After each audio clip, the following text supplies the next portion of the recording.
I'm in Seattle and I'm on a 13-city tour with Chase for Business, speaking to entrepreneurs around the country at private events. And I was just about to do this little trick. Before you go to a tech check, what you're gonna do is you're gonna pull up your Keynote or your PowerPoint if you have a deck, and you're gonna go to print, like this, okay, to print view. Then in print view, you can go to grid. And then in grid, you can go to, see how it says 4 slides per page? And this, they do this in PowerPoint too. You're basically getting a print display, then go to PDF. You'll wanna open it as a PDF, and here's why. These are now all my slides across 3 pages. Right? So there's 46 slides here, but now they're only on 3 pages.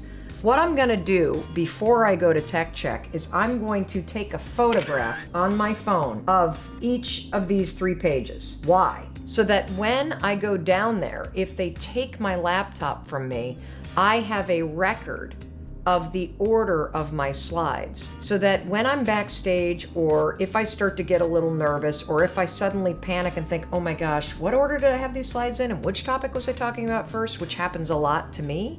I don't know if it's the ADD, I don't know if it's because I'm almost 50.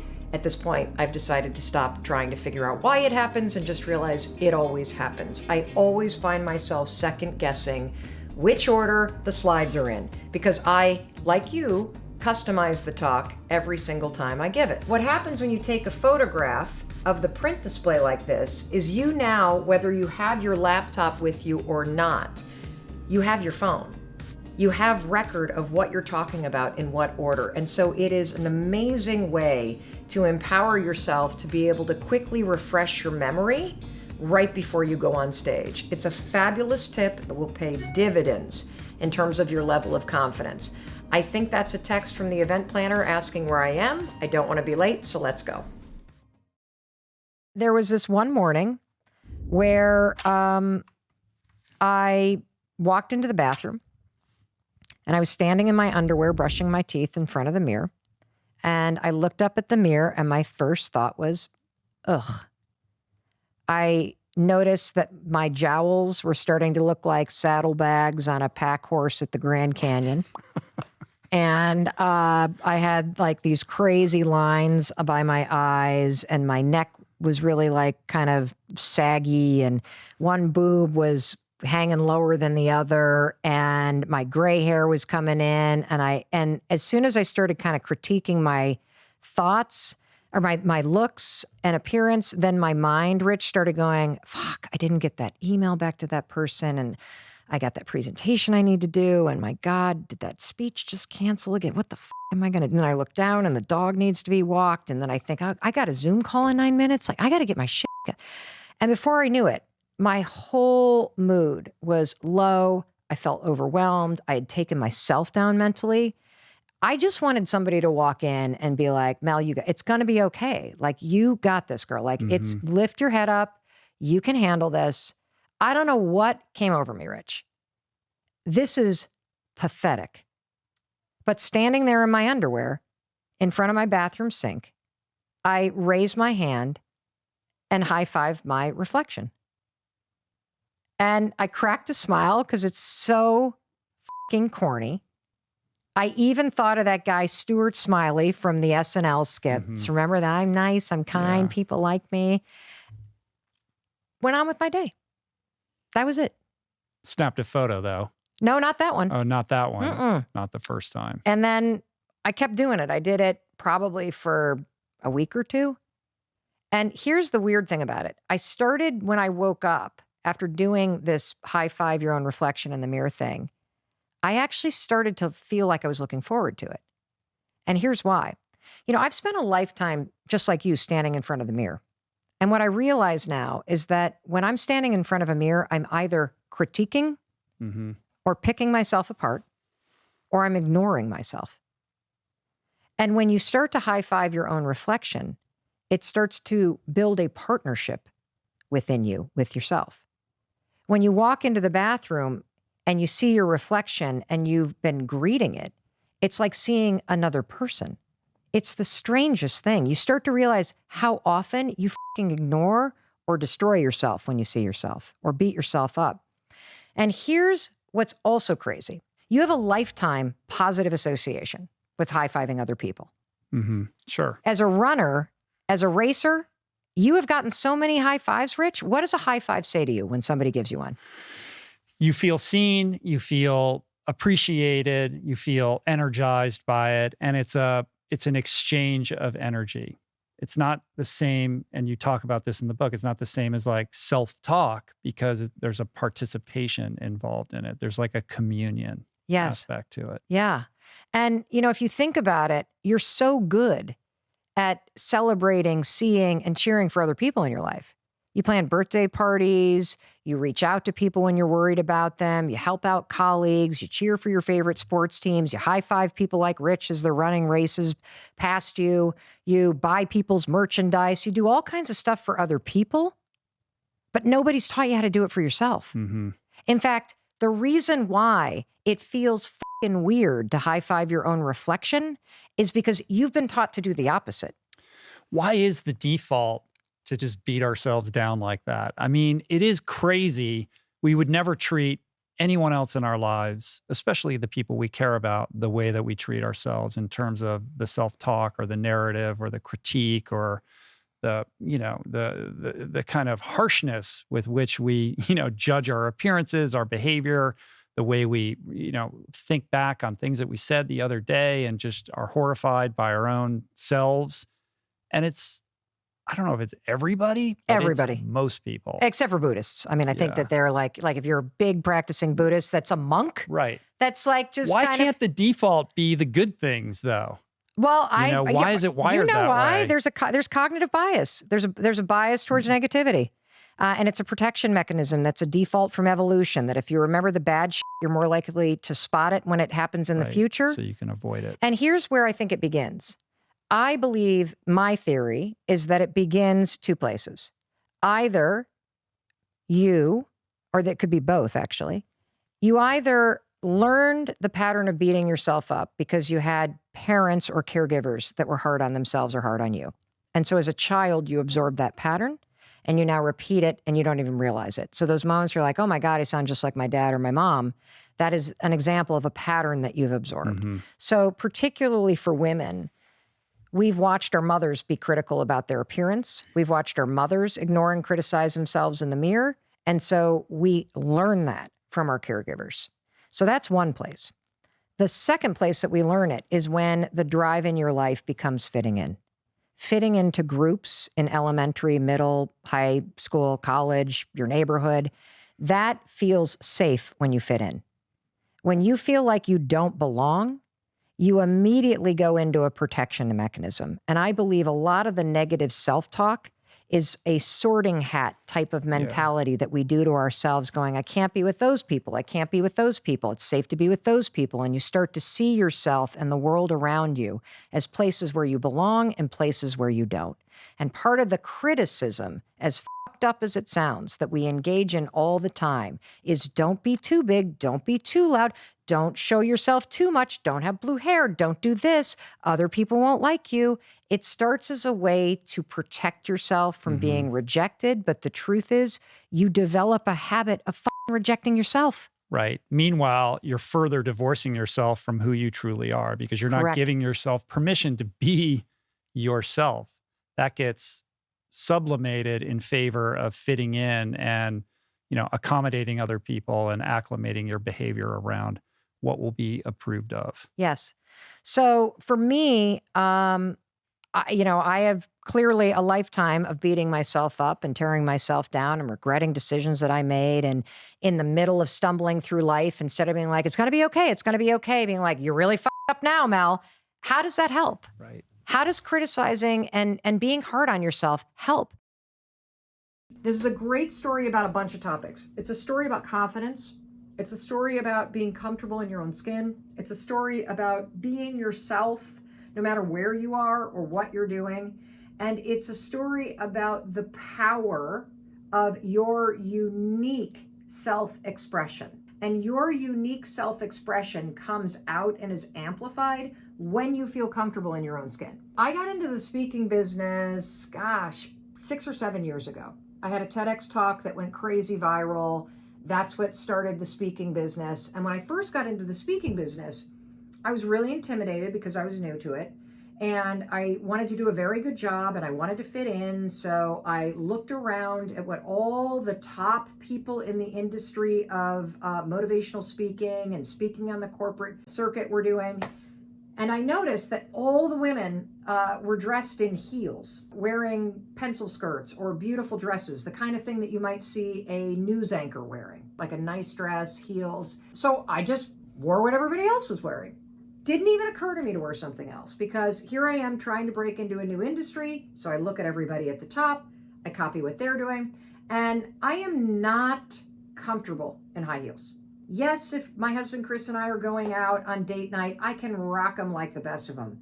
But walking through a convention center in them, standing on a stage for an hour in a pair of heels while you're trying to hold in your stomach because you're being broadcast on a big screen and you're wearing a dress, like it was the least comfortable outfit I could possibly wear, very self-conscious in it. I'm not that graceful in a pair of heels, so I sort of like poof, poof, poof on a stage. But that's what I did for the first couple of years. So I was in Miami. This must have been probably 5 years ago. I was in Miami and I had just gotten off stage, take off the heels, take off the dress, put on a pair of jeans and a t-shirt.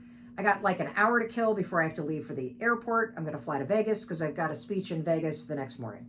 So I'm walking down Collins Ave in South Beach in Miami. And I walk past this store. Unfortunately, it's not there anymore. I loved this store.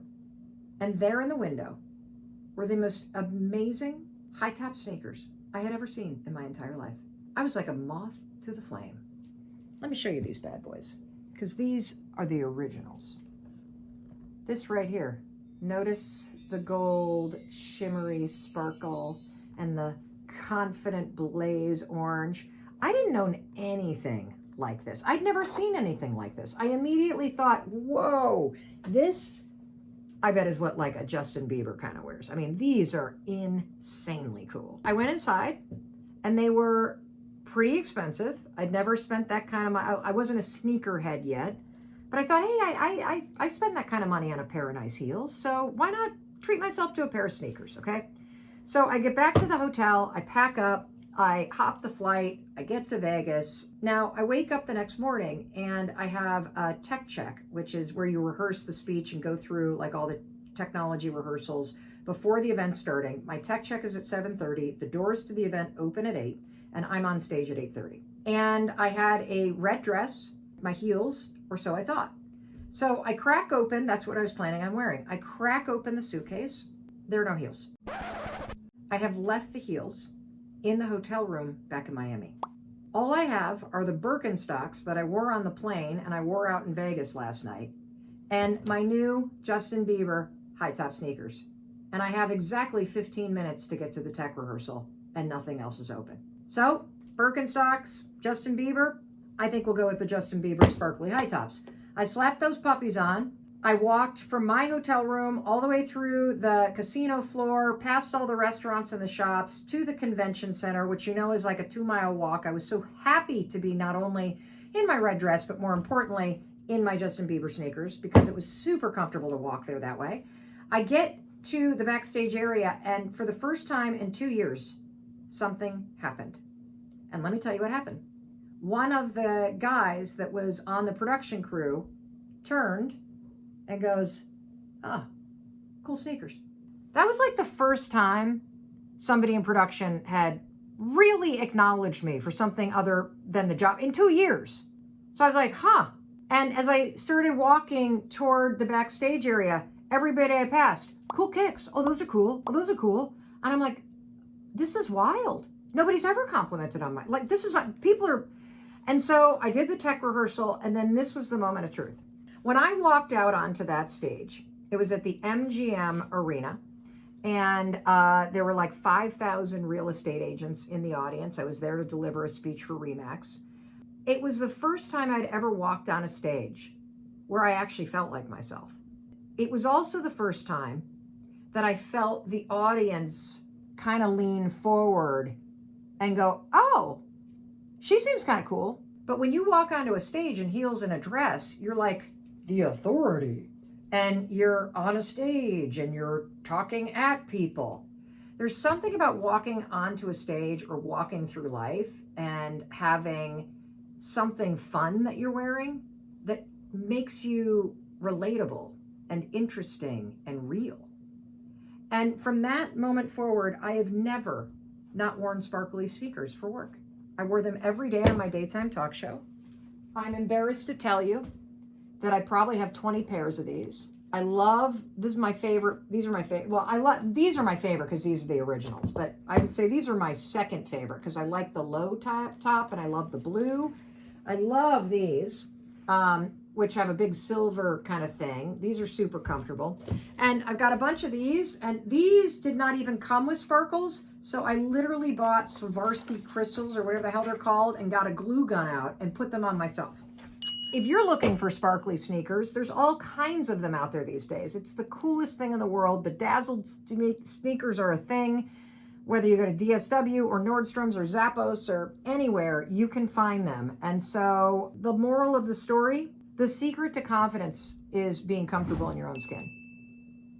And the secret to being relatable and likable is being yourself and being comfortable in your own skin. And so whatever it is that gives you a little flair, whether it's a little pin on your jacket or a little flower in your pocket or sparkles on your sneakers or cool specs, you gotta find the confidence to bring that to the way that you go through life, because there's something unique about you. And when you settle into what is really an expression for you, you feel comfortable in your own skin. And that's the greatest feeling in the world. So first of all, I literally have struggled with anxiety my entire life. And anxiety for this conversation, the way I define it is the habit of worrying spiraled out of control. You know, you may say that you are a worrier. That's not true. You have a habit of worrying. A habit is a pattern of behavior or thinking that you repeat without realizing it. So anxiety happens when that pattern of worrying about things spirals out of control, and now it starts to marry and manifest itself with physical sensations too. That's all that it is. I know that I say that's all that it is. Me personally, I struggled with anxiety, I think my entire life. It became quite acute when I was in my late teens and early 20s. I became medicated in the middle of law school. I took Zoloft for 2 decades. When our first daughter was born, who is now 17, the postpartum depression and the cascading panic was so terrible that not only was I medicated and couldn't breastfeed, but I couldn't be left alone with her. Wow. So when I say you can cure yourself of anxiety, I don't say that lightly. 4 years ago, after I had been using the 5-second rule to change my behavior, how I spoke to my husband, how I negotiate in business meetings, how I conduct sales, the kind of parent that I am, my health habits, my eating habits, curbing the drinking, I thought, I wonder if I can use this 5, 4, 3, 2, 1 thing to get control of my thought patterns. Not my behavior patterns, my thought patterns. Yes, you can. So we're gonna build this conversation, because I want to start with something we can all relate to, and that is, how do you stop worrying and how do you stop listening to self-doubt? This is how you're going to do it. So all day long, you're going to have moments where your thoughts drift, and I use that word on purpose, because for me, there is a physical sensation when you start to use the 5-second rule and you start to wake up. Not only on time in the morning, but you wake up to your life and the opportunities in your life. Your thoughts drift. Like, you'll just be hanging out with your friends, and then suddenly you're like, I'm not sure that person likes me anymore. I haven't heard from my kids lately. I wonder if they're dead, or, as a check, like, you just start worrying about stuff. Why? Because it's a habit. Because when you're not paying attention, your brain shifts from you being a decision maker and paying attention to you just kind of spinning things on autopilot, and one of your habits is worrying. The second you wake up and you notice, holy cow, I'm talking some negative garbage to myself right now. 5, 4, 3, 2, 1. You've just shifted the part of the brain that you're using. You've shifted from the basal ganglia, which is where your habit loops are spinning, and you've awakened your prefrontal cortex. You've also interrupted that pattern. Now what you're going to do, because your mind is actually ready to receive a different thought because of the counting. Now you can put in an anchor thought. Like if you have a mantra, if you've got a vision about the way that your business is going to turn out in 5 years, if you just have a thought that makes you really happy and proud, insert that. Now, why does this work? It works because of the counting. And I'm not kidding. We know, based on research, that positive thinking alone, not effective. In some instances, trying to force yourself to think positive can actually make the worries worse. Why? Well, the reason why is because it's really hard to just change the channel. What we have to do first is basically interrupt it and turn off the TV and then turn it back on with the prefrontal cortex awakened. So the counting is essential. And so you can start using this today. You catch yourself talking garbage to yourself, because we all know if I were to put a speaker on your head and broadcast it, you would be sitting here in the audience, you'd be in an insane asylum, because the crap that you say to yourself is insane. And the problem is we listen to it. You'll be in a sales meeting and you'll be undermining yourself. They're not going to buy. Oh my gosh, I'm in trouble. You're not even present. 5, 4, 3, 2, 1. Switch it back. Get back to that vision that you have about toasting your success, or this customer being really happy, or you being proud of yourself. Whatever that vision may be, you can control your thoughts. And this is not just us talking about it. This is a tool that you can use. So let's take it a step further. So worrying, if you let it go unchecked, what will happen is you will get used to worrying. You will get used to living in a state where you're slightly agitated all the time. Let me talk a little bit about agitation. So what we know based on research is that physically, in your body, so physiologically, being excited is the exact same thing as being afraid. Let me say that again, because it is so important. In your body, being excited is the exact same thing as being afraid. Your body doesn't know the damn difference. Your heart races, your armpits sweat, you're like, you may get tight in your throat. Your cheeks may get pink like mine do when I get excited. The only difference between excitement and fear is what your brain says. And the problem is, if you have a habit of worrying, guess what you're going to tell yourself is going on? That you're like freaking out, that you're not excited, that something must be wrong. Oh gosh, why would you say something's wrong? Because you got a habit of saying that all the time. Even as I became a speaker for a living, or I'd be on CNN, when I first started doing it, I would be freaking out backstage. But even though, just last week, standing backstage, about to go on, 8,000 people, heart races, armpit sweat, my hands get clammy. I'm not nervous though, not at all. I'm excited.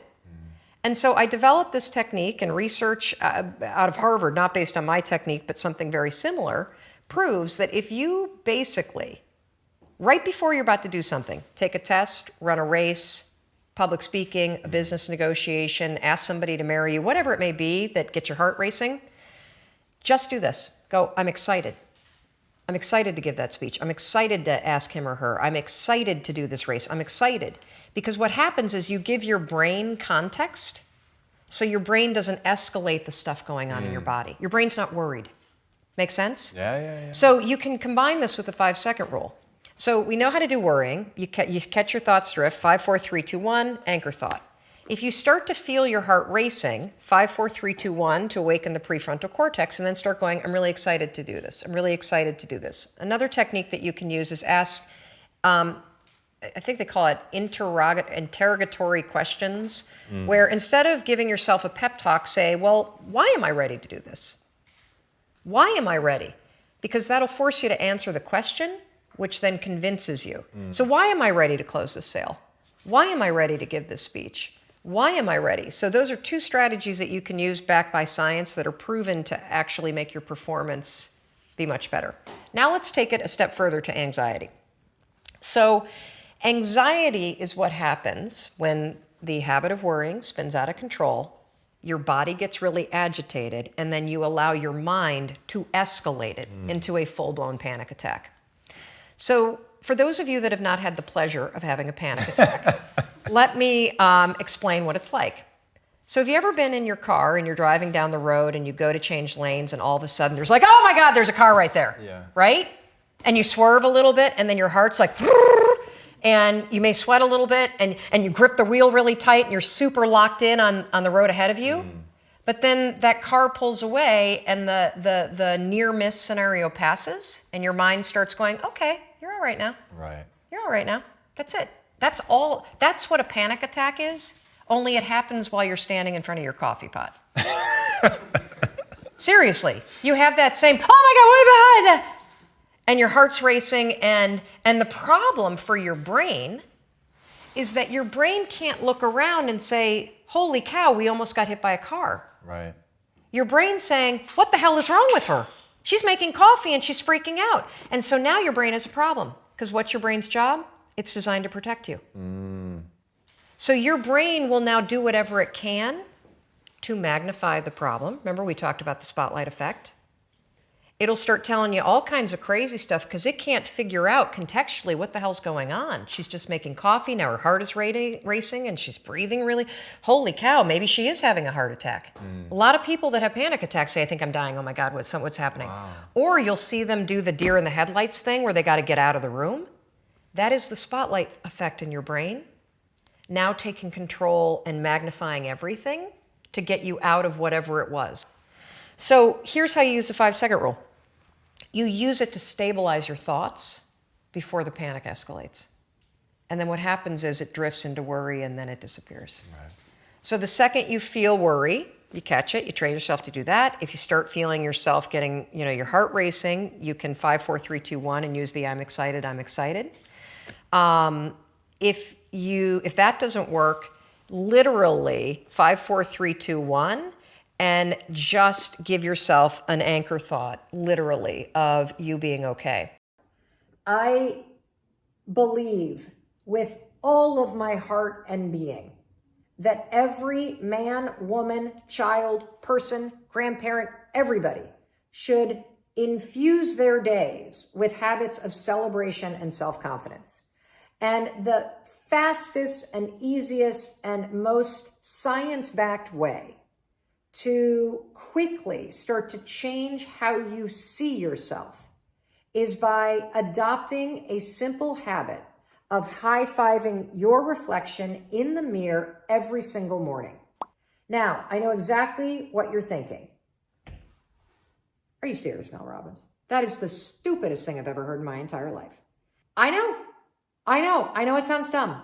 But the reason why your first instinct when you think about waking up, whether you're in your robe or your underwear, or your PJs or your birthday suit, and walking into that bathroom and having a moment with yourself and raising your hand and high-fiving yourself is because your self-confidence is in the gutter. You believe some garbage about yourself. You think you're a bad person, or you're unworthy, or you're ugly, or nobody likes you. Or how about this one? This was the story of my life. I have f***ed up my life so badly, I might as well just flush it down the toilet. You have some narrative in your mind that is so negative that when you look in the mirror, you see somebody worth trashing. You see what's wrong. You pick apart your appearance. And I want to reverse that, because here's the deal about self-confidence. Self-confidence begins with you. You realize the word self is in there, right? I can't give you confidence. I can give you a little boost. I can give you tools. I can encourage you. But confidence is forged in fire. It's something that's within you. And here's the thing I want you to realize about confidence. You are a confident person.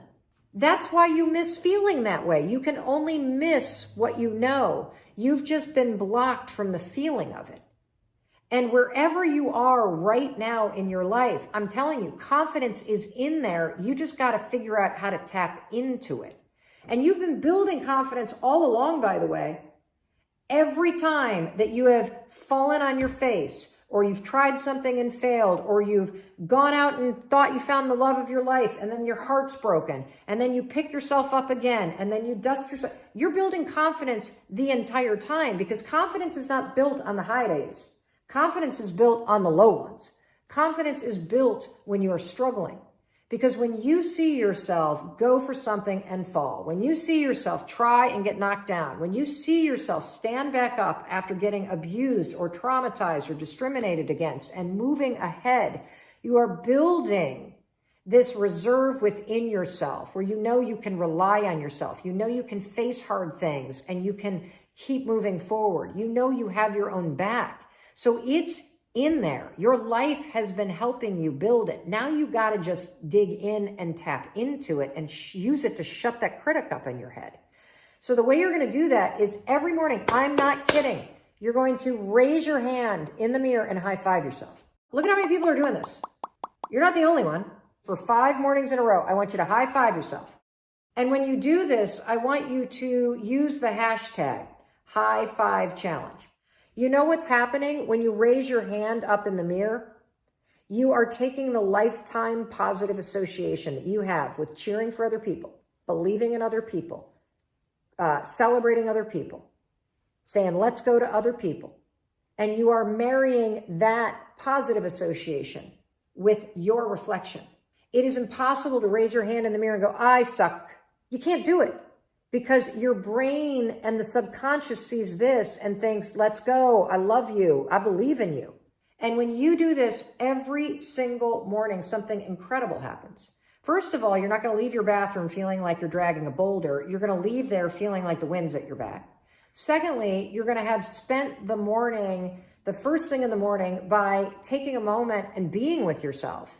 And not seeing your face and picking yourself apart, but actually seeing the person that's underneath the skin, the soul that's behind the face. You are going to shut the critic up. You're going to silence your to-do list.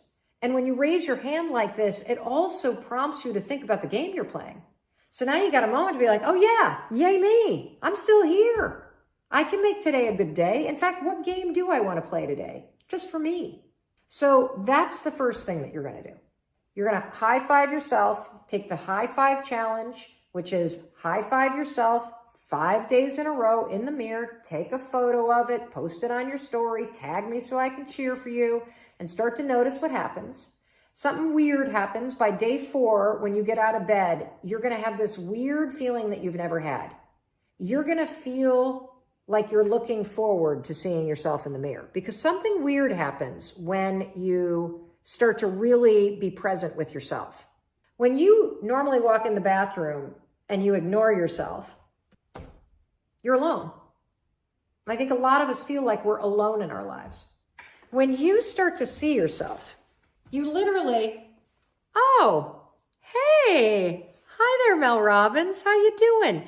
You now, as you look forward, oh, hey, girl, how you doing? Hi, Mel Robbins. Oh, hey, let's go. I believe in you. Gonna have a great day. It's almost like when your neighbor waves to you.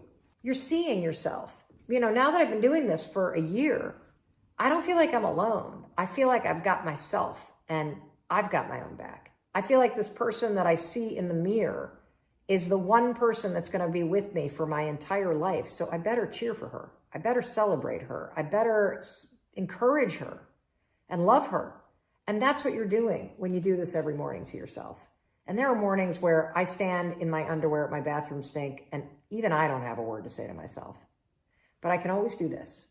And it always lifts my mood. And it is creating that deep connection within me to myself. And that's what builds your confidence. Confidence is being comfortable in your own skin. Confidence is knowing that you have your own back. Confidence is knowing that you can face something. Confidence is believing in your ability to face or survive or try something and be better. And confidence is being willing to try. And all of those things happen when you raise your hand every single morning. The second thing that you should do is you got to be honest with yourself. If there are things about your appearance that are within your control, whether it is the shape that you're in, whether it's the health choices that you're making, whether it's how you take care of yourself in terms of self-love, and you're not taking action in those areas, the lack of action says to your brain, you don't care about yourself. And so what I want you to do is pick one thing, one behavior that you could do every day. The high five's one of them. Pick another one. And I want you to practice doing it. And it's a behavior. If you think about the person that you want to become, what's that person do every day that you don't do right now? And when you start to do the thing that the person you want to become is doing, you leverage something called behavioral activation therapy. And that is a whole body of research that says when you act like the person you want to become, it's the most powerful way to change a habit. It's even better therapy than talk therapy, because the action proves to your brain that you're becoming that person. You're seeing the change through the action. And so then the brain catches up and starts to relate to you like a person that's confident, or a person who adores their appearance, or a person that celebrates themselves exactly as they are. So try those two things. Make sure you tag me online when you do the high five challenge. And I know it's going to work. In this video, I'm going to show you the specific way that you can use the 5-second rule to stop doubting yourself and worrying so much. Now, a lot of people will tell you, oh, just think positive, or try not to worry. It sounds simple, but it's not easy. And the reason why it's not easy is because it doesn't work. And actually, research shows that when you try to ignore your worries, it can actually make them worse. Look, I understand this topic more than most people because I struggled for decades, not only with worrying and self-doubt. I actually suffered from anxiety and panic attacks for almost 25 years. And in fact, I took Zoloft for 2 decades to control my anxiety. Using the 5-second rule, I've not only been able to stop worrying and doubting myself, I've cured myself of anxiety, and I've been off meds for more than 4 years. I'm panic attack free, and I almost never, ever worrying about anything. And you can teach yourself to do the exact same thing using the rule. First, here's what I want you to know. You're not a worrier.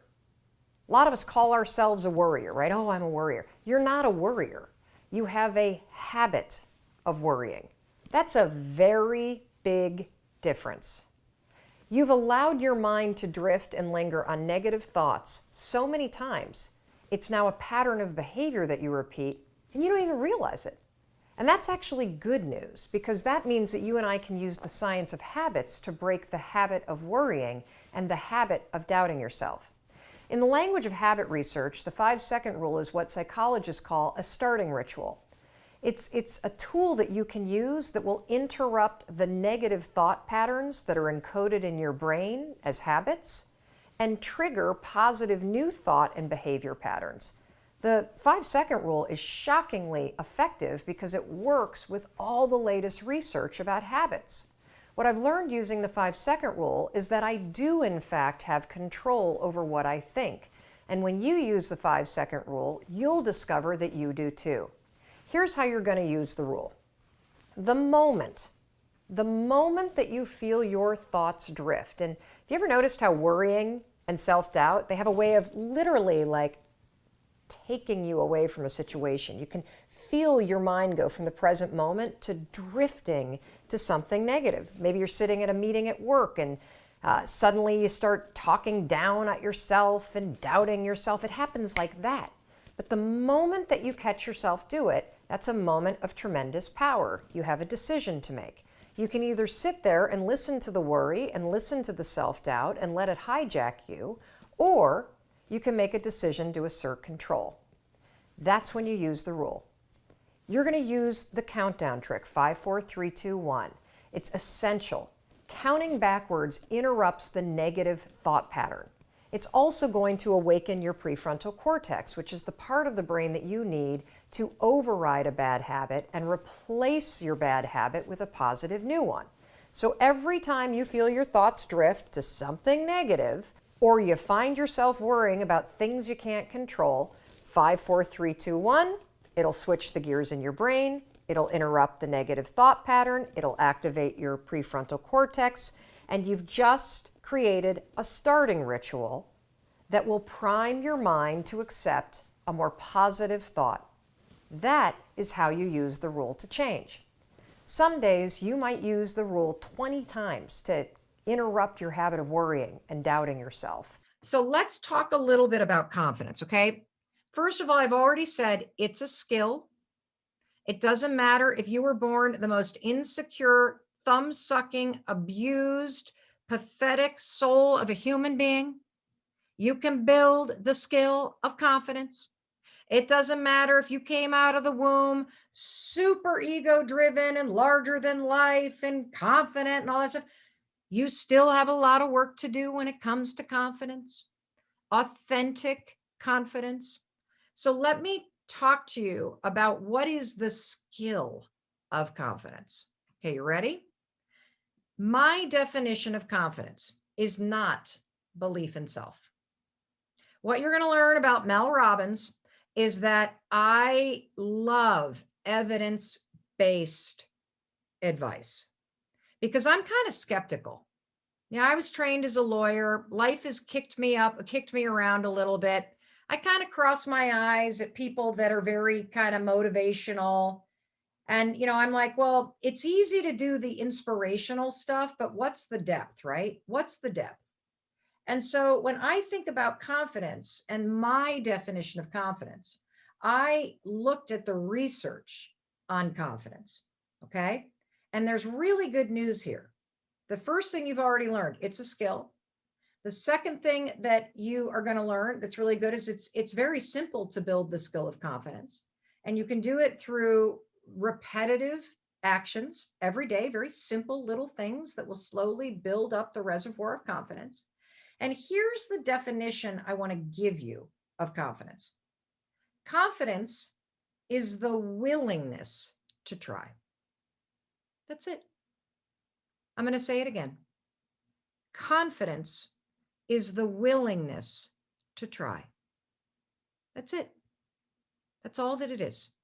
And the reason why I like this definition is because this definition that I have created for confidence, which is the willingness to try, is based in the research around confidence.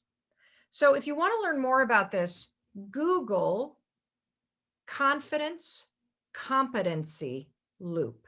Okay, I'm going to show it to you. I'm hoping that this is not broadcasting backwards. Okay, this is my fancy little graphic. Okay, this is what we call a confidence competency loop.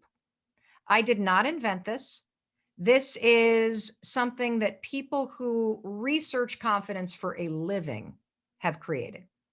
And I've highlighted this because this is where confidence begins. It begins with the willingness to try, because I'm going to show you what ends up happening if you're the kind of person who trains yourself. Notice the words I'm using, trains. We're not going to sit around and wait for motivation. We're not going to wait for courage. We're going to manufacture those things. And this is where the 5-second rule is so transformative. Now, for those of you that don't know it, I'm not going to spend a lot of time explaining it. I'm going to give you the shortcut. It's just a simple brain hack backed by tremendous evidence that I created at the worst moment of my life that turns out to have extraordinary science behind it.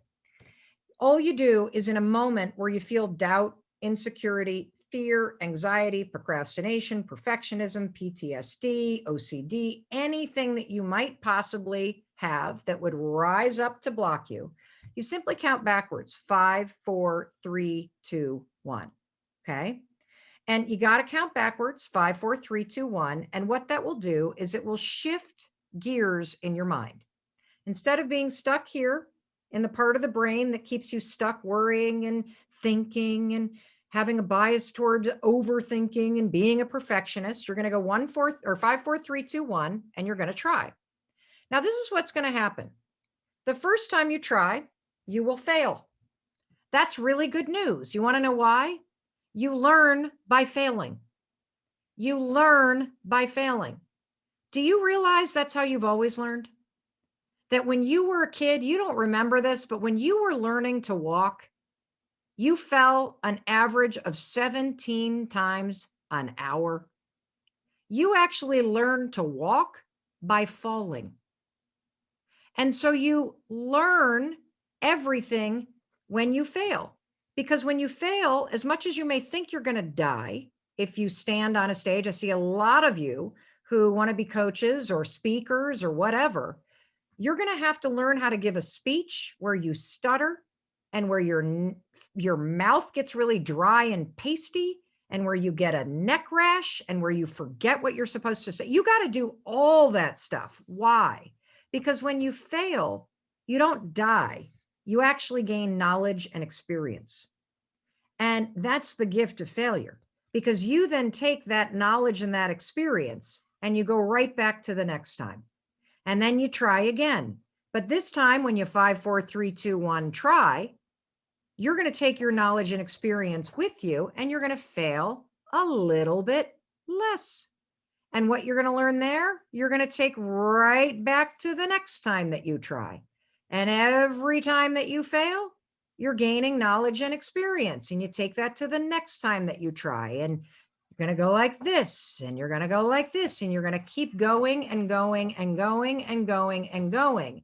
And every time you 5, 4, 3, 2, 1, you push yourself to try, you gain a little bit of competency for the next time you're going to do it. And every time you gain a little bit of competency, your mastery goes up.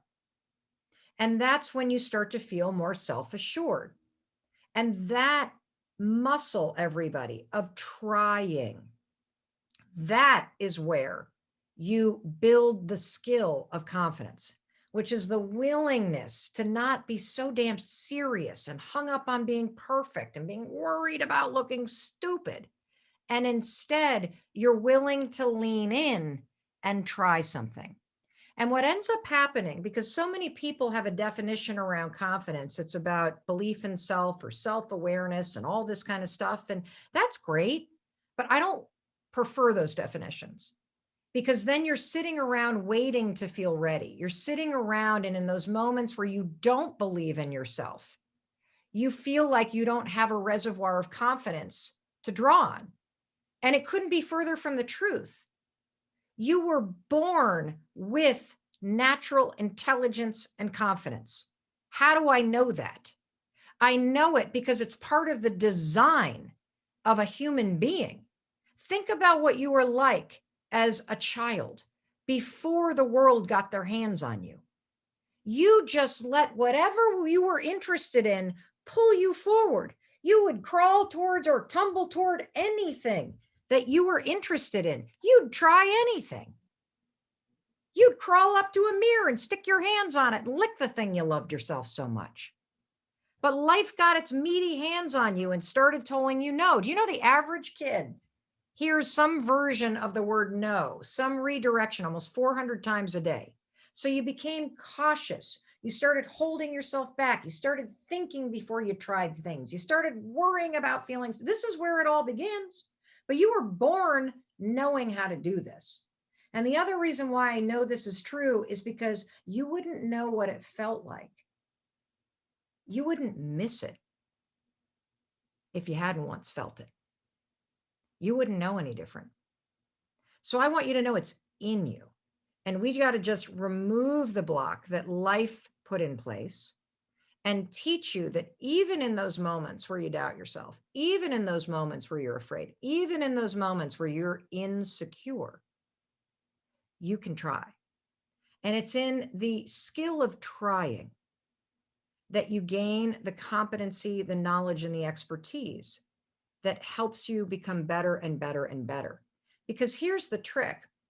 You know, the more experienced you become in something and the more you master it, the less stressed out and anxious and worried you are about doing it. That's how that sort of belief in self comes. The belief doesn't come first. It's a byproduct of you pushing yourself to try. So let me unpack some other things that I wanted to talk about quickly before we get into the Q&A. I promised to talk about self-doubt. And I want to talk about the difference between self-doubt, which is one block, and people-pleasing. I should probably share with you sort of this whole story about the way that I think about blocks. Okay. So, again, I'm working on this book about this. And the other day, this was this fall, I went out to Los Angeles to move my daughter into her off-campus apartment. And she's got this huge kind of laundry room in the basement. Have you ever been in a laundry room, like in a commercial space where they've got all the lines of dryers? And so I was washing her sheets like, moms and dads do when they move their kids into their off-campus apartments. And it was the final load of the day. I go downstairs to the basement and I open up the dryer and I'm like, that's funny. The sheets aren't dry yet. And so I put in a bunch more quarters. I hit the button. I leave. I go out the door and I hear, and I'm like, that can't be my dryer. What? So I go back and the 30 minutes is still on the dryer. And I'm like, that's weird. So I open it up. They're damp and it smells kind of like hot metal. And I see the filter and I think, oh, I wonder if the filter's jammed. You know how like a dryer doesn't really work when the filter is filled? So I like try to open it and this sucker is really jammed. So luckily 2 guys walk in with a basket of laundry and I get one of them to like help me. And it's so jammed. He has to put his like foot up on the thing and like yank it out. And when he yanks it out, like literally it was like a lint carnival. I don't think any one of the kids that live in that building had ever pulled that freaking filter out of that dryer. There was a disgusting stack of lint, like this freaking big, you guys. It was like gray and blue and black and red. And like, it was like artifacts. It was like an archaeologist of laundry lint. I'm like, it's disgusting. So I like pull that thing off. And then the janitor walks in. And he's like, these damn kids. And this is going to start a fire. And so we clean it off and he puts the filter back in and he turns to me and he says, lint builds up. It's little, but it builds up and it blocks the flow of air. And, it gets so hot in that dryer, the whole place could burn down. I seen it happen. And then he goes, but now that it's clear, the dryer can do what it's designed to do. And it gave me the biggest aha. And this is what I'm writing this book about. There is a filter in your mind called the RAS. It's called the Reticular Activity System.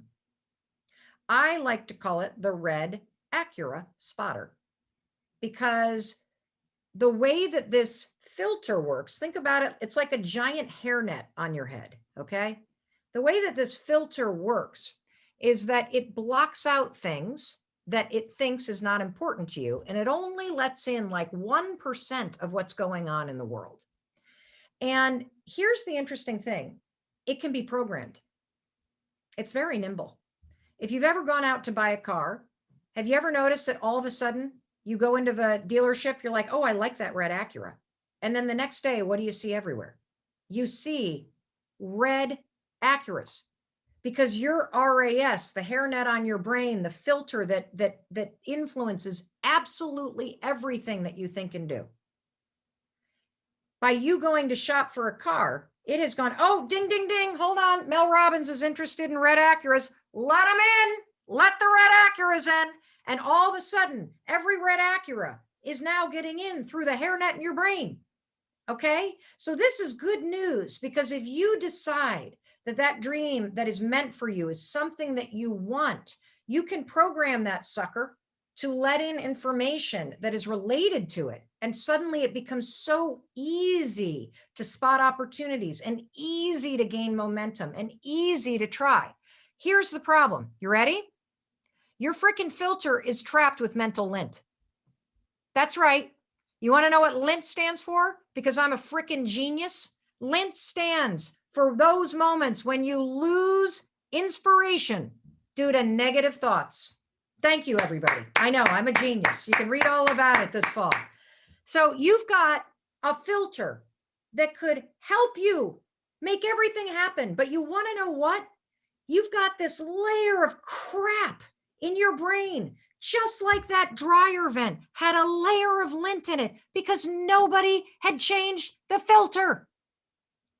You cannot do a load of laundry, people, without creating lint. And you cannot go through a day in your life without having some sort of negative mental lint build up.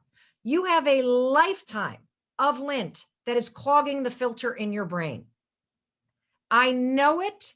I can teach you how to remove it, and it's impacting your willingness to try. And the 2 forms of lint, there are 5 of them, but I'm going to talk about 2 of them right now. The first one is doubt.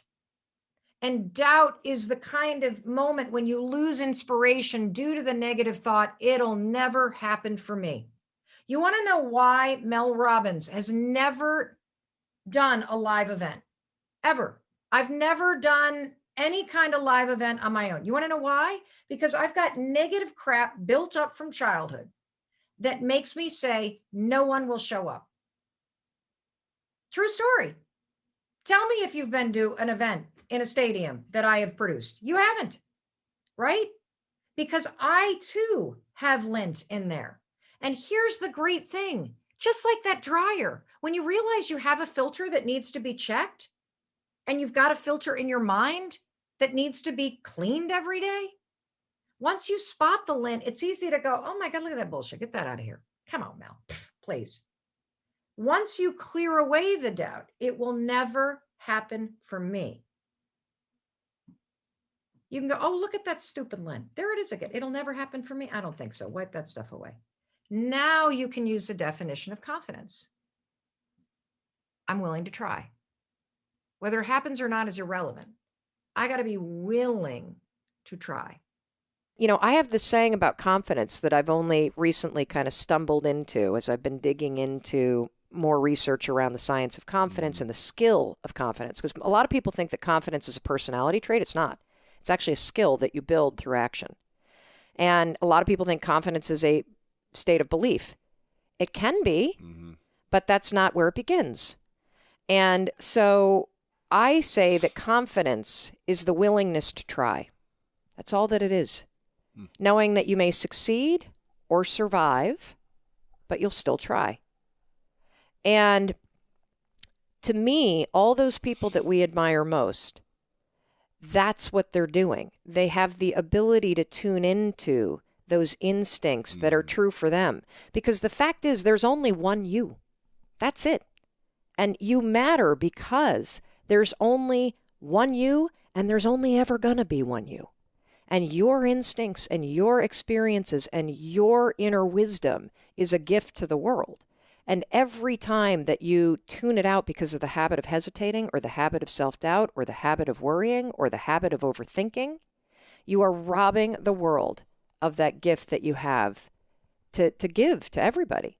And you can use this simple, stupid, silly tool to train yourself to not only hear it, but also to develop the skill of courage to act on it. Powerful. And is there any area of your life where you feel like you lack courage still? You know, I'll admit it's kind of easy. I think we all kind of go through those moments where you feel like you're behind. And I think social media is both an incredible tool, and it can also be one of those triggers that makes you feel like, look at how many followers this guy has. And like, I'm like so tiny compared to this guy right here. Like, it's easy to use technology and social media not for inspiration, but actually as a way to bash yourself that you're not doing what other people are doing. Comparison and or whatever. Yes. And so I think that I use the rule a lot for patience. I notice that my insecurity rises up because right now, you know, look, I did a ridiculous number of speeches last year. I travel way too much. I don't want my life to look like that. It's a champagne problem. I get it. Yeah. But I also have 3 kids and a marriage that I love, and I really feel depleted when I'm not with them. And so I'm practicing patience as I make an intentional pivot in the kind of business that I'm running so that I have more of a life that I want as well. Yeah. So that's one area. You know, I don't feel insecure as much as, you know the term deliberate practice, right? And you know the 5-hour rule where... Deliberate practice, is that from the Talent Code? Well, the deliberate practice is actually a psychological principle. I think it was in a book called The Talent Code, but yeah. Oh, yeah? Okay. Yeah. Well, it's a psychological principle that, and the 10,000-hour rule. I mean, deliberate practice is in sports. Yes. So deliberate practice is this idea that, you could do 10,000 hours at anything and become an expert at it, but the way to do it faster is to do deliberate practice, which means you're practicing with the intention of improving, and there's a feedback loop. Yeah. So you do 2,000 hours as opposed to 10,000. Correct. Right. Like, for example, if you want to become an expert at guitar, learn scales. Don't just sit there for 10,000 hours and play the same song. Right. If you learn scales, you get the finger dexterity and the muscle memory and the neural pathway development. By the way. Yes, so I saw your guitar over there. So hard. I saw your guitar. I always wanted to play guitar, but instead I forced my 3 children to learn. That's good. You just enjoy it. You just watch them. Exactly. My brother's, the number 1 jazz violinist in the world. What? Yeah. And so I grew up watching the most incredible, like, Now, is he built like you too? he used to be even like more jacked. They used to call him the Incredible Hulk of violin because he was just like, Wow, snap super the thing jacked. in half as Yeah, he he would. He it? would like slam it like Jimi Hendrix style. Yeah. But now he's leaned up a bunch actually, and so he's incredible. So I used to just be all awestruck by his gifts, and it was unbelievable, his skill. And so I learned guitar. I taught myself when I was 18 just because I was like, I have to know something, in terms That's of pretty music. I can barely, I'm like a hack, but Yeah. at least I can do something. Yeah. So yeah. So I'm kind of in this mode of improving myself, and I'll give you one more thing that I'm working on. So Yeah. I kind of think about my life and my work in 3 buckets. So we got this bucket here, Yep. we got this bucket, and we got this bucket. And so when you think about your business, or you think about your passion, or you think about work, I think about, okay, what do I need to do in terms of how much time and what actions do I need to take in order to develop the skills so that I can perform the work? Mm-hmm. So there's the deliberate practice that goes into practicing your skill and Skill your mastery. and your competency Yep. mastery, so that when it comes time to actually deliver the work, whether that's selling or standing on a stage or writing a book or talking to people or selling real estate or whatever it is that may be your passion, deliver. This is the one I neglected last year. Which This is bucket is, what are you doing to personally develop yourself so that you are the most capable, fulfilled, and satisfied human being, so that when you show up to do your competency and your skills and the delivery, that you as the human being are able to do that. yeah. And so I've been spending a lot more time consuming content, reading books, watching, your incredible show, and learning from other people. And I think that one of the traps that we entrepreneurs get into is I was feeling last year anyway, like I was on a treadmill, and when I wasn't looking, somebody was coming by and turning up the speed. Sure. And I was only in this alley. And increasing the hills, the bike, whatever. Yes. Yes. And so, and if you're my age, you need like a diaper when somebody does that, and you're on a treadmill and a leash to The keep you incline, attached to it. yes. Exactly. So, I've been focusing a lot on this, and it's been interesting because you and I were talking earlier too about you going to India and some of the stuff that you learned in terms of the different states to be in. And I use one where I pay attention to where I'm feeling depleted versus where I'm energized. And here's the thing. You can be doing things that are really hard that energize you. You can be doing things that are really scary that energize you. The same is true with things that deplete you. There are things in your life that are really easy for you.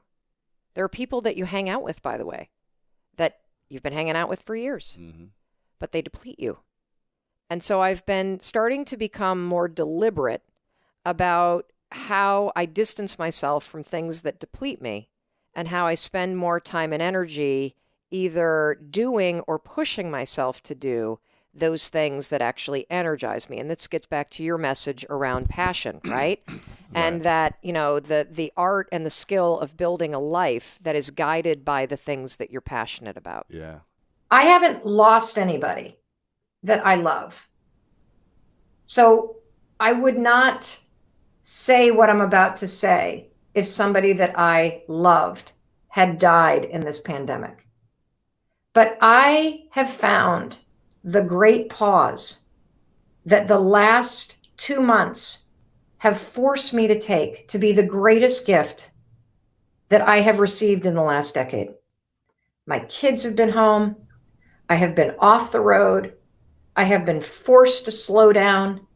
I have been reminded of what actually matters: your health, your family, your friends, what you're doing to take care of your mind and your body and your spirit, and making sure that you do something with the time that you have that you really, really enjoy.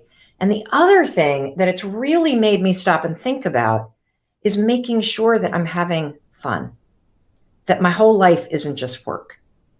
And it's made me really start to think about the fact that I don't want to go back to the life that I was living before the pandemic hit. How many of you feel that way? That this has been a gigantic mental perspective switch reset button that has, boom, hit you really hard.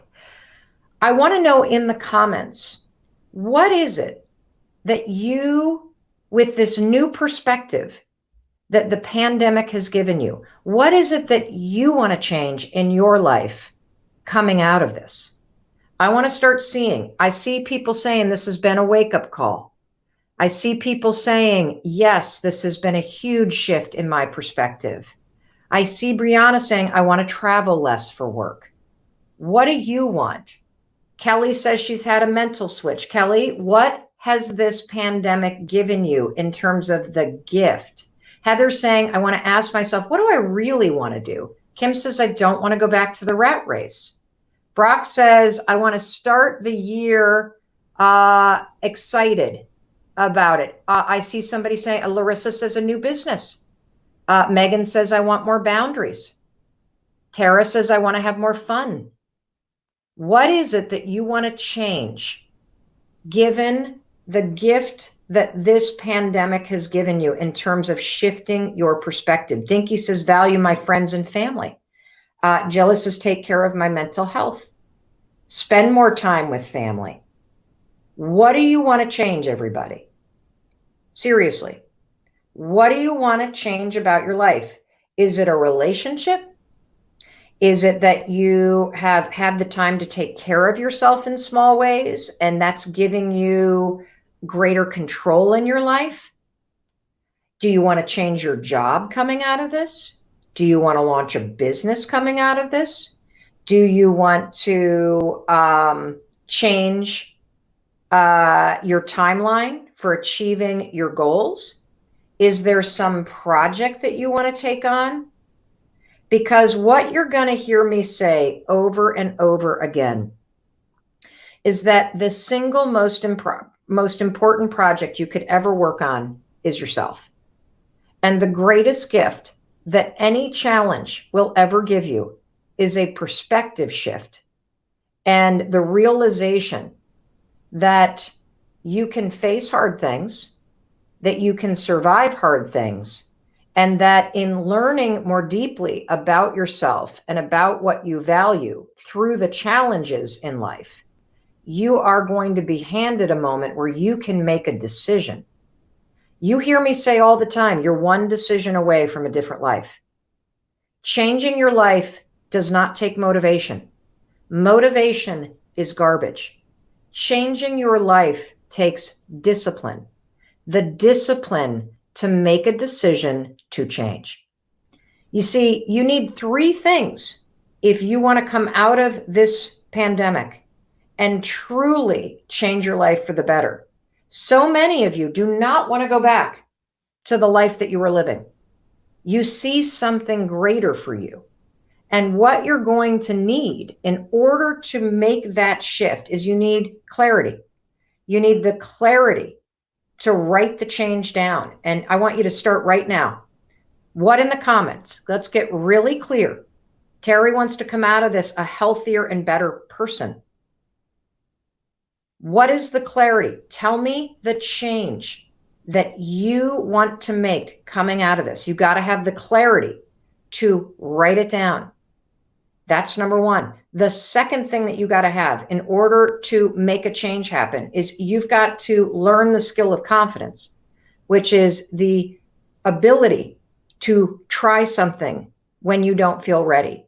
You may not know how to do this change. I see advocate for myself. I see more physical movement. I see I want to change my job. I want to start a business. I want to earn more money. I want to travel less. I want my work to have meaning.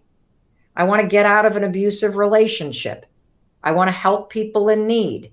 I want to make sure that I continue to keep the promises that I've been keeping, getting up on time, working out every day, working on my relationship. This is fantastic because you're having a moment of clarity. And when you start to write it down, you are starting to develop the confidence and the knowing that you deserve to have this change happen. And then finally, what do you need in order to really change your life? Because it's not motivation, everybody. It's discipline. Discipline to make small promises, keep small promises, discipline to take small actions when you feel afraid, the discipline to find the courage to push yourself forward when you don't know how. That's how you change your life. Just those three things: clarity, confidence, courage. That's all you need. And that's why you got me in your life, because I'm here to push you. I'm here to encourage you. And I love seeing what you want to change. That, oh, I see you need help building confidence. No problem. I got you covered. Because confidence isn't something that you feel. Confidence is a skill. Confidence is the willingness to try. Because it's through the act of trying, through the act of simply writing down what's the change that you want to make right there in the comments. Just writing it down and trying it out, trying out writing what that feels like, that's going to show you that you have the ability to start to express the things that you want.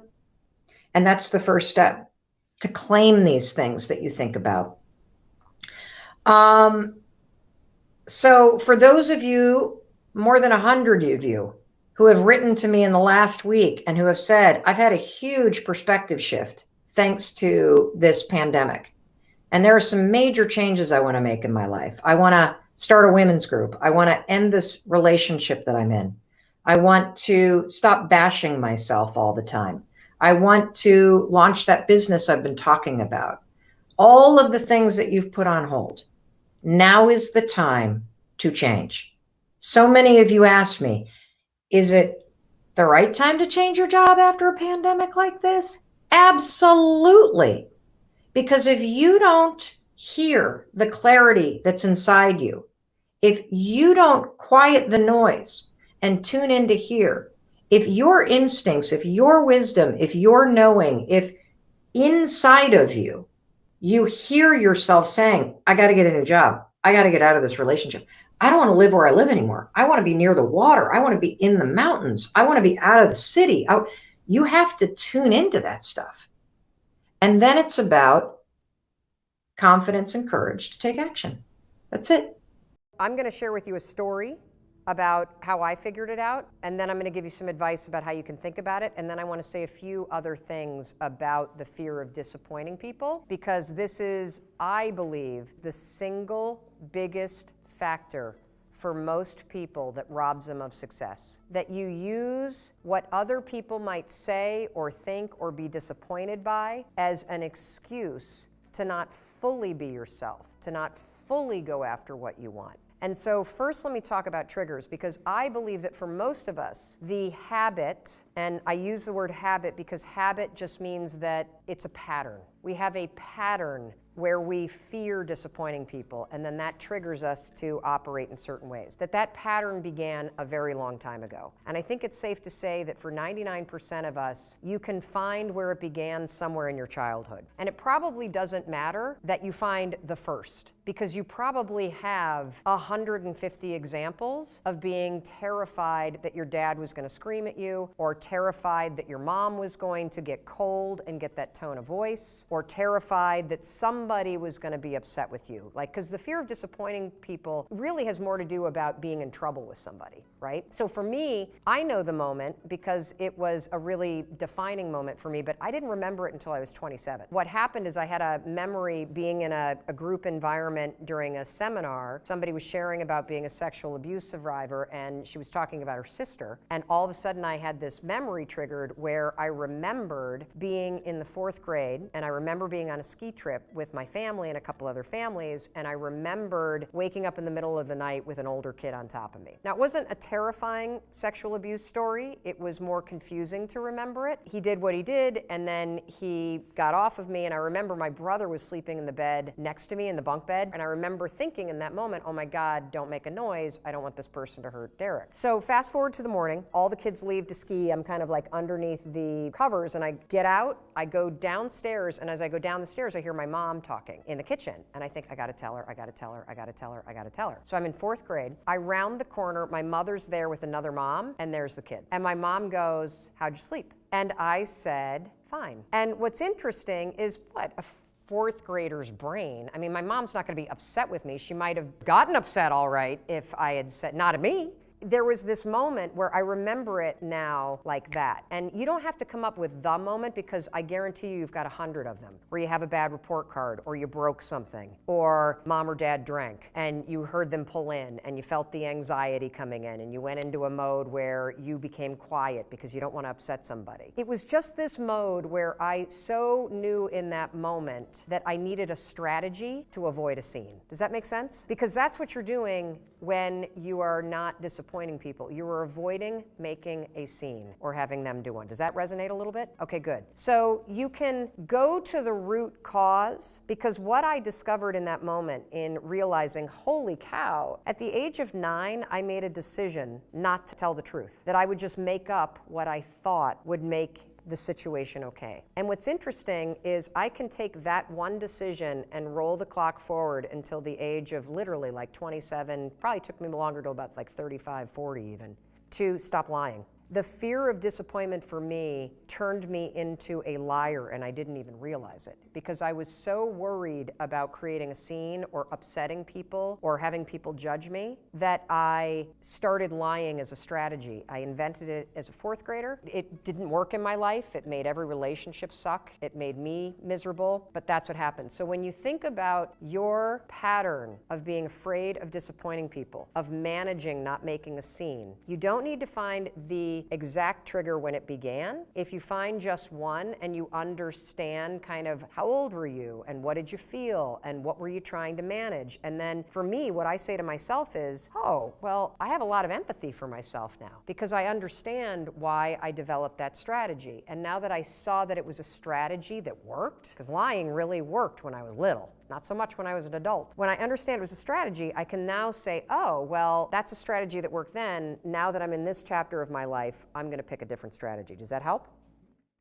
So the fear of disappointing people, we've talked about one place that it comes from, which is making sure not to create a scene and making people like you. That's one lane that most of us have, and I'm going to tell you a story in a minute about how you can manage this. The second lens, and I got to give credit to my business partner Mandy for this, is that so many of us have this perfectionism gene. And the reason why we're perfectionists is we're trying to insulate ourselves from criticism. That if you get it perfect, no one will give you feedback. If you get it right, nobody's going to criticize you. If you do it perfect, then no one will be able to attack you. And the problem with that, and that's just another side of the same coin, which is the fear of disappointing people. You're managing not disappointing people, not by lying and not by being codependent, but by actually trying to be a perfectionist so that nobody criticizes you. So let me tell you a story about the fear of disappointing people in my own life, because this is the biggest trigger in my life. I mean, it goes back to being in fourth grade, right? It's there. And this is another thing, I literally have to remind myself of this, everybody, every single day. You cannot remove the things that trigger you. You can't. If you've been doing a pattern since fourth grade, there will be things for the rest of your life that will trigger that pattern to come up. But you can always choose not to repeat the pattern. So you'll be triggered and be afraid that you're going to disappoint somebody. That's real, that's normal, it's natural, it's part of being a human being. I think it's interwoven into every relationship where you love somebody. But you don't have to behave the way that you always behaved when you're nervous about disappointing somebody. So let me give you a dumb story. You ready? When my husband and I got married, my father gave us this really incredible gift. He gave us an antique pool table. I grew up in Muskegon, Michigan, where Brunswick was founded. And my dad has a hobby of going to garage sales and estate sales and buying old, dilapidated pool tables, and then he restores them. So when Chris and I got married, he bought us an old, dilapidated pool table from the same era as our house, which is the 1870s. He restored the whole thing, and then recently he and I rented a U-Haul, and we drove this sucker from Muskegon, Michigan to Boston, Massachusetts. My dad and I took a road trip. Get there, and we assemble the pool table in what used to be our playroom. Fast forward 3 or 4 years, the speaking business takes off, my business starts to grow, we have people that work for us, and my kids are older. We don't need a playroom, we need an office. The pool table is in the middle of this thing. For the first 2 years of having the office, we kept the pool table there. Why? Because I didn't want my dad to be disappointed. Because I love him. Now, he visits our house twice a year for 2 or 3 days with my mom. And I kept this thing occupying a third of our office for 2 years. And then I realized I'm being ridiculous. I'm being absolutely ridiculous. Now, here's the thing. Will he be disappointed if I take the pool table down? Absolutely. Definitely. There are always going to be things that you do, decisions that you have to make in your life, in your business, for your family, that will disappoint other people. It's unavoidable. But the fact that he's going to be disappointed should never be the reason that I don't do something that is aligned with my values.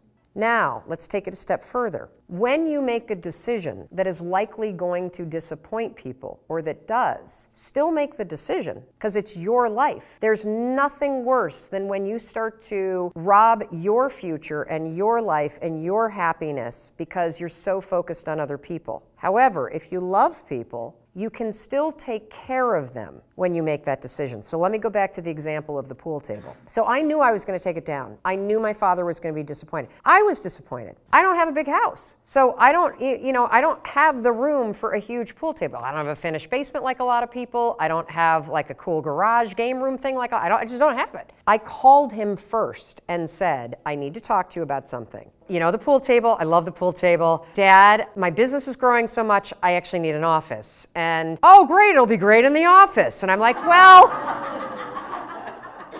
yeah, it would, except I have, 3 or 4 people showing up and we got to put some desks in there for now. Even went down, well, you could put a piece of plywood, and they could work on the pool table, and then they could do the thing, and then the thing. And now my heart is racing because I don't want to disappoint my dad, and now he's fighting and I had to just say, for me, Dad, here's what's going to happen. I'm going to hire professional movers in the pool table business to disassemble this with love and care. We were going to store it beautifully. When I either get a full-time office offsite, or I build a barn, or I build a different house, this will have its own beautiful room dedicated to you. So we had this beautiful conversation. Now, was he disappointed? Absolutely. When they come to the house and visit, which they just did, and they walk into the office, do I feel a pang? You better believe I do. It doesn't matter. That's all normal. I still need to make the decisions that I need to make. And the difference, what's changed, is how I relate to that fear. So instead of what I would do in the past is I would make a decision that doesn't serve me. I'd leave the pool table and then I'd be all about it. I'd leave the pool table as a way to make my dad happy, but it makes me miserable to leave it there because I need the space, right? And then I'd be kind of annoyed. And then he'd come and I'd fake play pool because I kind of want to, you know what I'm saying? Like we do all this that's not real. And what I've been able to do for myself in some instances when I catch it is to hit it head on and to be authentic and to still take care of people. And what I've also come to learn is that people can be disappointed in you and they still love you. You're never going to get around this. Everybody in your family is going to be disappointed with you, probably once a day, probably. And you have the ability to retrain how you respond to that trigger that rises up in you where you start to fear that you're disappointing somebody. And the answer really is make the decision that's aligned with your values and the thing that supports you, and then take care of the person by being honest and straightforward about it, dealing with their disappointment head on, because that's really the adult thing to do, and that's what you do when you love somebody. The way we've all been handling it, myself included, is manipulation, lying, resentment, withholding, and that doesn't serve anybody. I've heard a lot of experts say that fear isn't real. That is such a bunch of baloney. Fear is so real.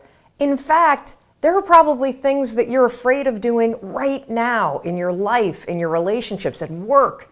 And the fact that you're afraid, that's robbing you of all of the experiences that you want to have in your life. I mean, if you're afraid to fly, that's going to limit your ability to travel and see the world or go visit friends.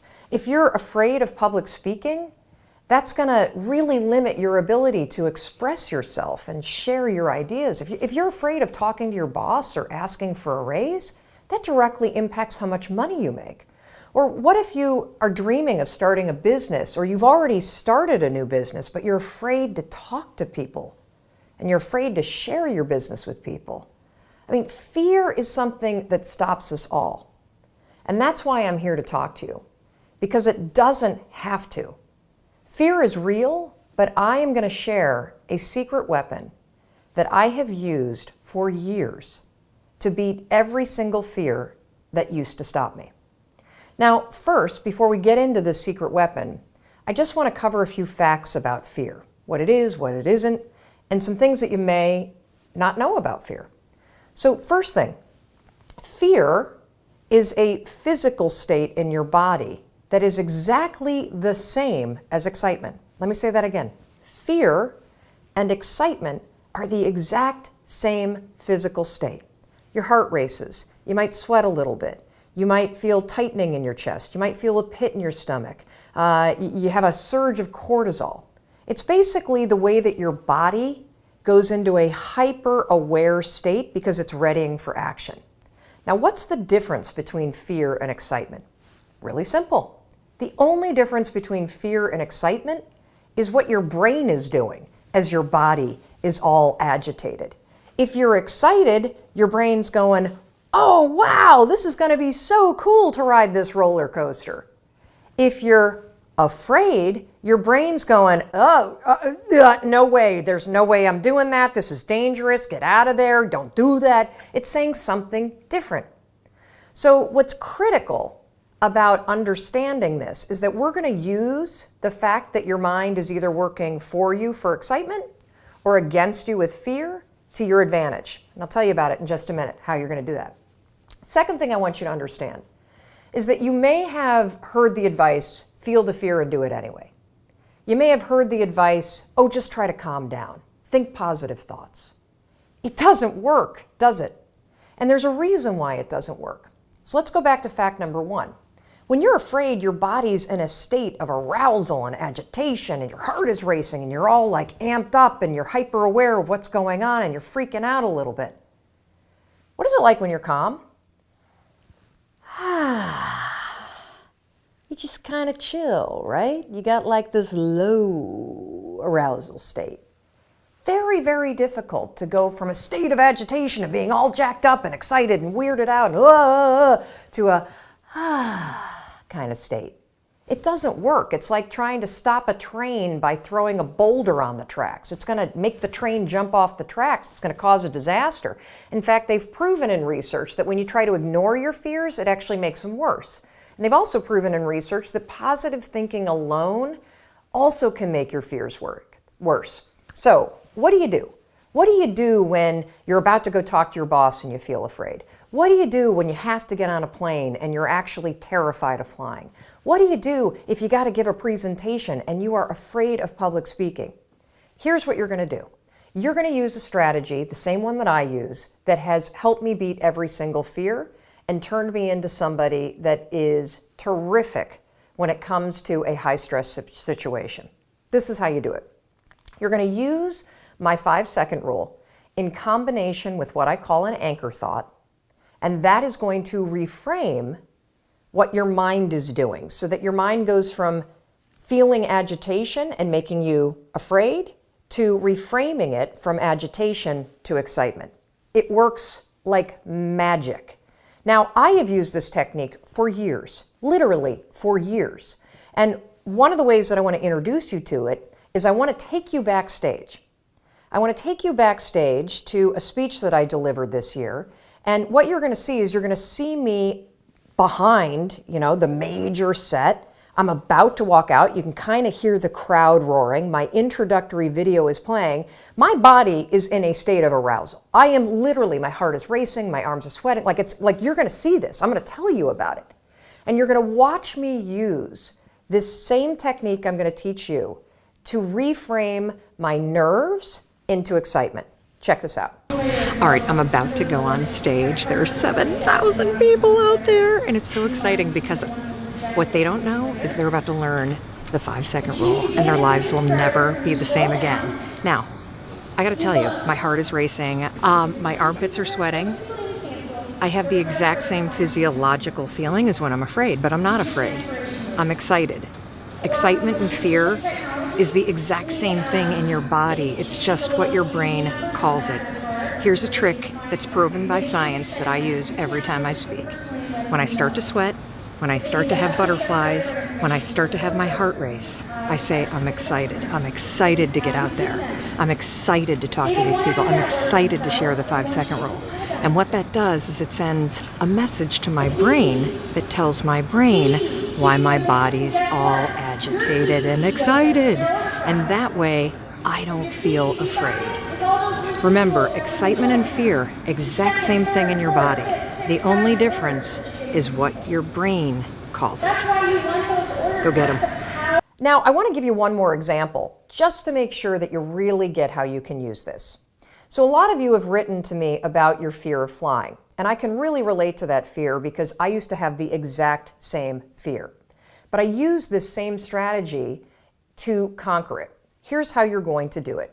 So first things first, if you've got to do something that really makes you nervous or that you're afraid to do, before you're about to do it, come up with an anchor thought. What's an anchor thought? Well, an anchor thought is something that's going to anchor you so that you don't escalate any situation into a full-blown panic attack or into a situation where you screw things up. It's a way for you to anchor yourself so you maintain control over what you're thinking and how you behave. So here's an example with flying. It's important when you're creating an anchor thought to pick something that is in the proper context of what you're afraid to do. So for flying, pick an anchor thought that has to do with the trip that you're taking. So if I'm boarding a plane to fly back home to Michigan, an anchor thought might be a picture in my mind of my mom and I walking on the shores of Lake Michigan where I grew up. That's a thought that makes me happy, it makes me excited, and it's also related to the trip that I'm taking. If you have a conversation that you need to have with your boss, pick an anchor thought about how you feel after having that conversation. Maybe it's you picking up the phone and calling somebody that you love and saying, oh my gosh, it went so well. Or, you walking out of the meeting and feeling like, yeah, I survived that conversation. I feel pretty good about myself. So now that you have your anchor thought, you're ready to beat the fear. Hey, it's Mel. Thank you so much for checking this video out. And if you like this one, I have a feeling you're going to like this one too. I'll see you there.